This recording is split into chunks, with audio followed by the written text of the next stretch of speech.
Yang pertama, bagaimana menempatkan nafsu dalam amaliyah diri.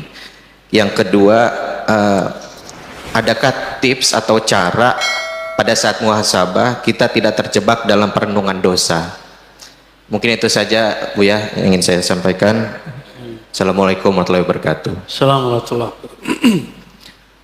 Nafsu itu jangan dikasih kendor, karena ayatnya waman nahan nafsa, siapa yang menahan jiwanya dari kecondongan fujurnya, jangan dikasih kendor. Jangan masker doang yang bilang jangan kendor.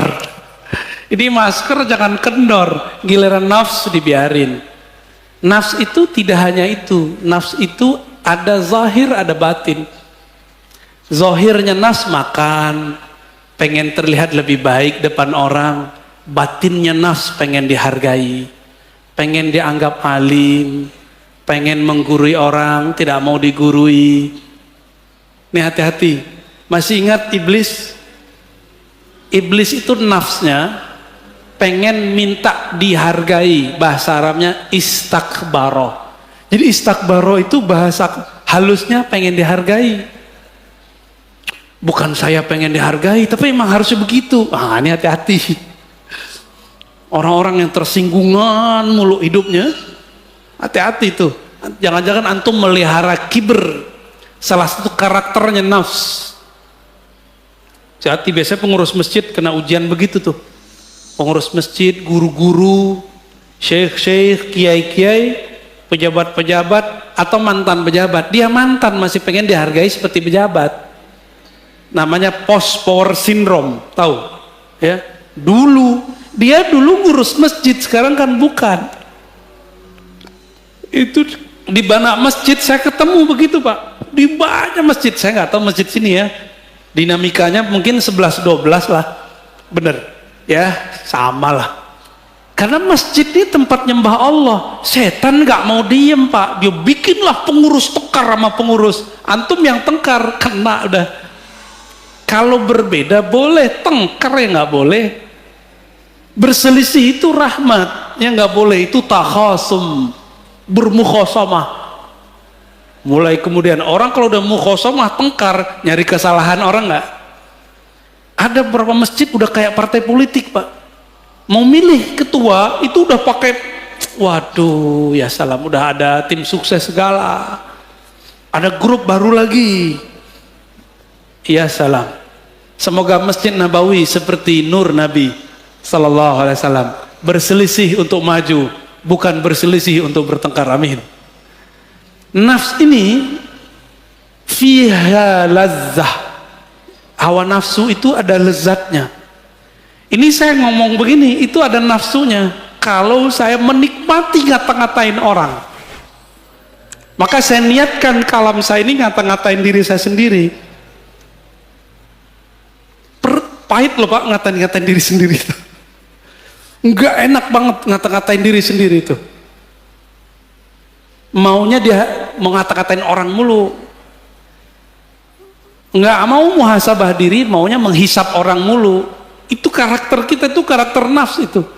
Berarti antum sudah bagus tuh pertanyaannya.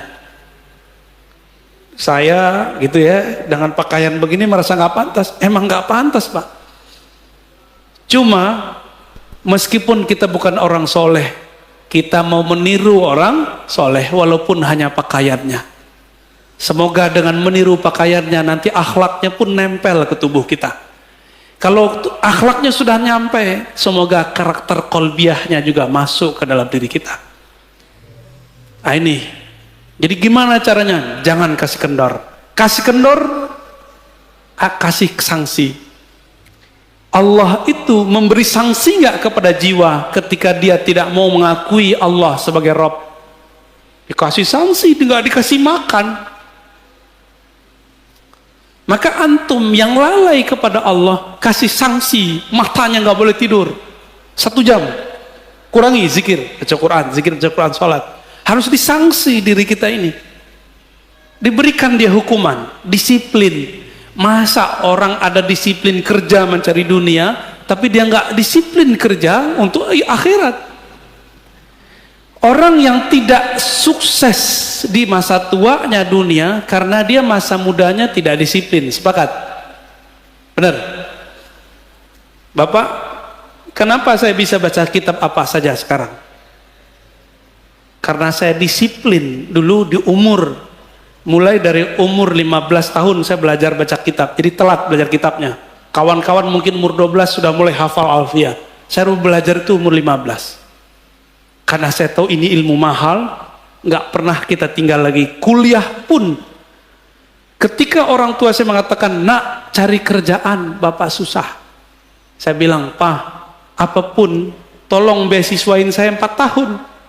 Dan benar-benar Pak, saya 12 tahun mendidik nafsu saya untuk tidak pacaran. Ya, itu 12 jam setiap hari. Enggak hura-hara ke sana sini, sibuk baca buku masuk. Jadi merbot di pesantren, azan. Kadang-kadang imamnya nggak ada, kita jadi imam. Yang paling gawat apa? Dosen kita ini pesantren mahasiswa, dosennya nggak ada. Kita masih santri, orang pada ngelirik. Terpaksalah kita maju. Di situ saya baru tahu kalau saya banyak baca, Pak. Tapi saat itu karena guru jauh, kolbu masih ada sombong. Bertambah ilmu, tambah sombong. Bertambah bacaan, bertambah belagu. Itu saya alami dulu. Ini kan ada mahasiswa kita di sini udah jadi ustadz juga, Ibnu Hajar. Dia kan jurusan filsafat tuh. Ya, 11-12 lah kayak dia dulu. Bertambah baca kitab, bertambah sombong. Jadi saya kalau baca kitab dulu niatnya mau debat orang. Serius Pak. Jadi kalau baca ngapal hadis, saya niatin untuk debat salafi. Kalau baca kitab akidah, mau ngelawan Syiah, liberal. Kalau baca kitab filsafat, mau ngalahin orang-orang yang sok-sok ngomong filsafat. Bener-bener dulu. Nggak ada yang bener. Kenapa? Di kolbu ada kibir. Di dalam jiwa ada karakter sombong yang belum dibenerin. Ketika bertambah sholat, bertambah sombong. Inilah yang terjadi pada orang baru hijrah jadi ustadz. Dirinya belum diberesin, apalagi mu'alaf. Bertahun-tahun dia makan haram. Sekarang mu'alaf dikasih panggung, nggak mau jadi santri. Sedangkan serigala, hewan ternak, hewan buas yang ada dalam dirinya belum dididik. Jadi tazkiyatun nafs ini, kalau bahasa guru saya dulu, saya masih ingat Syekh Maulana Muhammad Nuruddin Al-Khalidi An-Naqsyabandi, lalu Syekh Hasan Basri Jalil Al-Qadiri As-Samani. Apa kata mereka? Tazkiyatun nafs itu nak sama dengan mendidik anjing galak dalam hatimu, dalam jiwamu. Kamu itu sama, bahkan lebih jahat daripada anjing. Saya digitu-gituan sama guru saya dulu. Kamu itu lebih nakal daripada babi. Lebih jorok otaknya, seksnya daripada babi. Lebih sombong daripada monyet. Lebih sombong daripada binatang-binatang buas. Itulah kamu. Lebih nyala daripada anjing. Sekarang jadikan dia kerangkeng dia. Itu yang disebut dengan khalwat. Jadi berkhalwat itu untuk itu Pak. Apa yang lakukan orang khalwat? Puasa, zikir, sholat, kurangin melek, kurangin ngomong, kurangin mikir, banyakin zikir. Tapi harus dengan ilmu, harus dengan syekh mursyid yang alim. Alim ilmu nafs. Kalau nggak terhalu, ngaku jadi Tuhan kayak Ahmad Musodek atau ngaku jadi Nabi ya. Ahmad Musodek jadi Nabi dia. Itu prestasi orang Betawi Pak. Ada Nabi dari orang Betawi satu ya. Lumayan, Nabi ke-26. Baik, terjawab ya. Tentang nafs. Udah. Apa yang kedua tadi?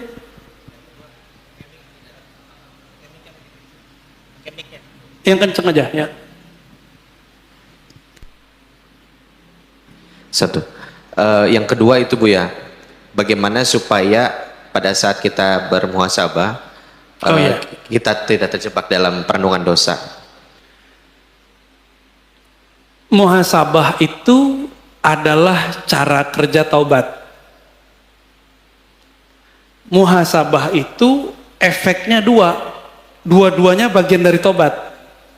Pertama, melupakan dosa, namanya move on. Set, antum jadi semangat. Tapi orang yang semangat lupa dengan dosanya bisa terjebak lagi, kan setan nggak mau diem, Pak. Nanti ada setan jadi orang soleh. Gimana ciri-cirinya? Yang sudah tobat ini dia belum mateng, sudah berani untuk mengklaim dirinya tobat, lalu mengklaim orang pelaku maksiat seperti dia dulu, orang-orang yang kotor. Ini banyak nih anak-anak hijrah banyak kejebak di sini karena tidak tahu seni muhasabah. Ketika kita muhasabah, dalam muhasabah pun ada setan. Itu ketika kita move on, apa yang kita rasakan? Kita menyalahkan masa lalu atau kita menyalahkan diri. Kita memandang hina orang yang melakukan masa lalu kita. Pekerjaan masa lalu kita itu masih dikerjain oleh teman kita. Kita memandang hina dia atau kita sayang kepada dia. Kalau antum sayang kepada dia, mengasihi dia, berarti sukses tobatnya. Innallaha yuhibbut tawwabin. Terjemahannya apa? Allah cinta orang yang tobat. Itu terjemahan antum. Kalau terjemahan ilmu ma'rifatnya beda lagi. Allah cinta para pendosa yang sadar dari dosanya. Itu arti aslinya. Berarti orang maksiat bisa dicintai Allah, bisa. Maka saya katakan ke dalam diri saya yang suka maksiat, kepada teman-teman saya yang masih maksiat, Allah bisa jatuh cinta kepada kita, kepada antum semua. Yang penting mau tobat. Lah Ustadz, saya tobat besok ngerjain lagi. Udah tobat lagi. Sambalado, nggak apa-apa. Taubat sambalado itu disebut tawwab, ghaffar. Apa arti ghaffar? Allah yang menerima istighfar berkali-kali. Tawwab, Allah yang menerima taubat lebih dari satu kali. Tolong jangan dengarkan lagi kalam ustadz yang dipinjam lisannya oleh setan dan mengatakan tidak boleh tobat berulang-ulang, tobat nanti saja. Itu setan yang ngomong, Pak. Karena Allah mengatakan tentang ciri-ciri orang yang mengundur-ngundur tobat. Nanti saja kami tobat. Benar gak? Ada kan ayatnya? Ada ayatnya. Tar aja tobatnya.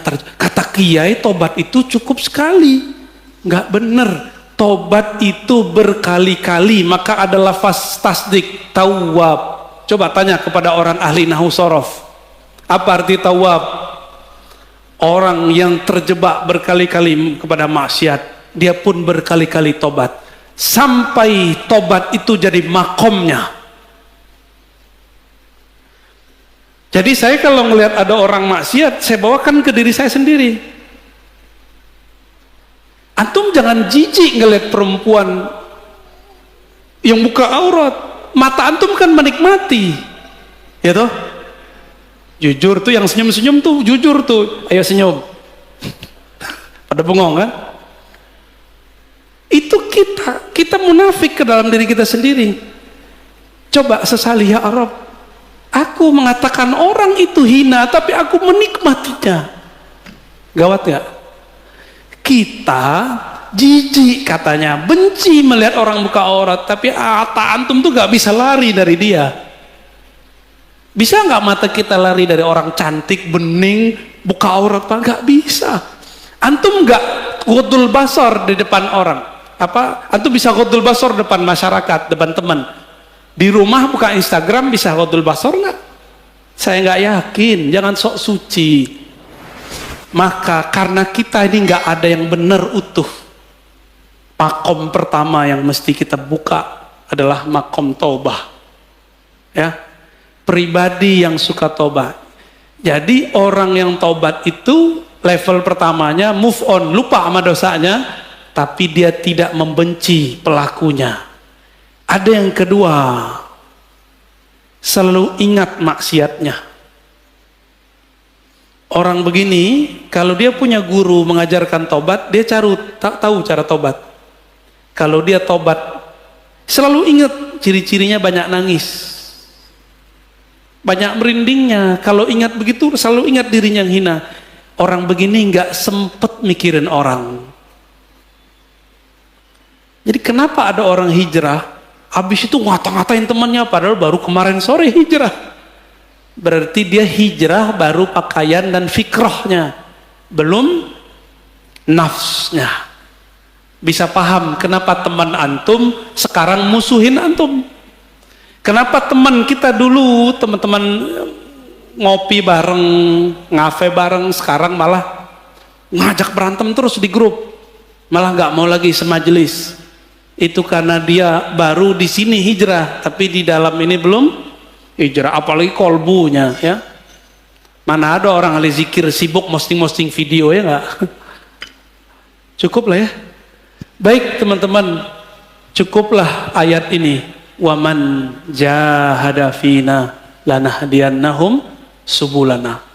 Mau sampai kepada Allah, mujahadah. Bisa mujahadah sendiri? Tidak. Maka ikutlah mujahadah orang yang sudah sukses mujahadah. Disitulah perlu bertorikoh. Maka torikoh perlu direvisi, diinovasi setiap masa, walaupun namanya sama. Torikohnya Naqsyabandiyah, tapi ada revisi di dalamnya. Zikirnya nggak perlu direvisi, tapi metode mujahadahnya direvisi. Qadiriyahnya direvisi. Jangan kaku bertorikot. Bukankah Syekh Abah Anom juga merevisi? Bukankah Syekh Ahmad Khatib Sambas juga merevisi? Dari 2 torikot digabung jadi 1. Bukankah Abul Hasan Syazili juga merevisi? Bukankah Imam Maulana Khalid An-Naqsyabandi juga merevisi 5 torikot? Bukankah Syaziliyah Darqawiyah juga merevisi? Semua mereka merevisi. Tapi kok nyampe sekarang torikot jadi kaku, orang-orangnya jadi saklek, berarti ada yang tidak beres dalam keilmuan bertorikoh. Maka ambillah ilmu ini dari orang berilmu, jangan dari orang yang tidak berilmu. Wassalamualaikum warahmatullahi wabarakatuh. Masih ada waktu salat syuruk ya, silakan.